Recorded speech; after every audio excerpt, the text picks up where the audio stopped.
Bonjour, ben voilà quelques mots sur la paracha de Toldot. Alors Toldot, c'est l'histoire de deux personnages emblématiques, deux personnages qui vont donner deux regards sur le monde diamétralement opposés, mais qui nous constituent en tant que juifs français, puisqu'il s'agit de Esav, le regard de l'Occident, et Yaakov, le regard d'Israël. Alors la paracha est riche en détails, et étonnamment, très étonnamment, fait très rare, elle donne des détails depuis la gestation et même sur la naissance, l'adolescence et l'âge adulte de qui sont ces deux personnages. Alors je vais passer très rapidement sur ces différents détails en essayant d'appuyer sur certains pour que se détache un petit peu qui sont ces deux personnages. Alors Yaakov, Yitzhak et Rivka ont attendu 20 ans pour que enfin Rivka soit enceinte, et voilà que les choses se passent pas tellement bien, ça se bouscule dans son ventre. Alors elle va poser une question à un sage qui lui répond: c'est simple, c'est pas un bébé que tu attends, c'est deux bébés. Deux bébés qui vont donner deux nations, deux puissances. Et quand l'un sera à l'apogée de sa puissance, l'autre sera en déclin. Comme si ces deux regards étaient incompatibles. Puis c'est la naissance. Et là on donne des détails incroyables. On nous dit que le premier, il naît tout fini, avec des cheveux aboutis. Et ils l'ont appelé Esav, tout fini. Le suivant, Yaakov, comme il tenait le talon de son frère, ils l'ont appelé Yaakov, talonnette, talon. Et les deux enfants grandissent, et on garde en tête ces deux détails.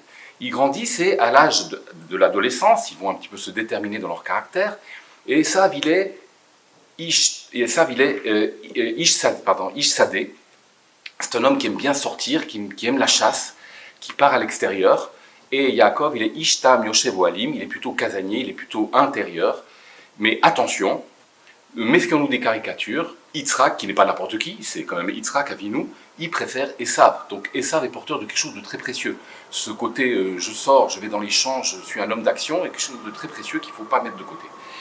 Et voilà que un jour, donc ils sont âgés de 13 ans, ils sont encore jeunes, mais de se déceler maintenant dans des excès de caractère un peu d'adolescence, si on peut dire, certaines choses qu'on peut peut-être mieux voir.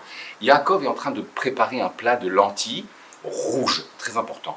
Esav revient de la chasse et il est affamé. Et là, il va dire: Alite nina mina adoma adoma, fais-moi engloutir de ce rouge là, comme s'il était attaché fortement à quelque chose qui est de l'ordre des sens, de l'ordre du monde. Et Yaakov lui dit: écoute, oui, à une seule condition, c'est que tu me vendes ta place d'aîné, ta Bechora. Et Esav, à 13 ans, il va mépriser cette place d'aîné et la vendre contre un plat de lentilles. Et on va les retrouver maintenant de 13 ans, on va les retrouver à 67 ans. À 67 ans, Yitzhak est vieux, il est aveugle, il aimerait pouvoir donner sa bénédiction à sa future postérité, à Israël, mais il pense que c'est Esav. Donc il demande à Esav de partir dans les champs et de revenir avec du gibier pour préparer un ragoût, pour qu'il puisse lui faire une bracha, être bien. Et voilà que Yaakov, Rivka, la mère, entend, et elle se précipite vers son frère Yaakov, vers son fils Yaakov, et lui dit: écoute Yaakov, il faut que tu prennes la place de ton frère. Alors on connaît bien l'histoire, ils vont prendre deux chevreaux, les chevreaux, la peau est un peu rare, c'est comme la peau humaine, elle va mettre la peau de ces chevreaux sur la partie lisse de son cou, et elle va lui préparer un ragoût, et Yaakov va prendre la place de son frère Esav pour la Bechora, pour recevoir la bracha, cette fois la bénédiction. Attention, au moment où Yaakov rentre, Yitzhak pense faire la bénédiction à Esav, et il lui dit: écoutez bien, Iden lecha Elokim mita la shamayim mimal, que Hachem te donne de la rosée des cieux en haut. Elokim, c'est l'attribut de rigueur. Hachem te donne à condition que tu mérites.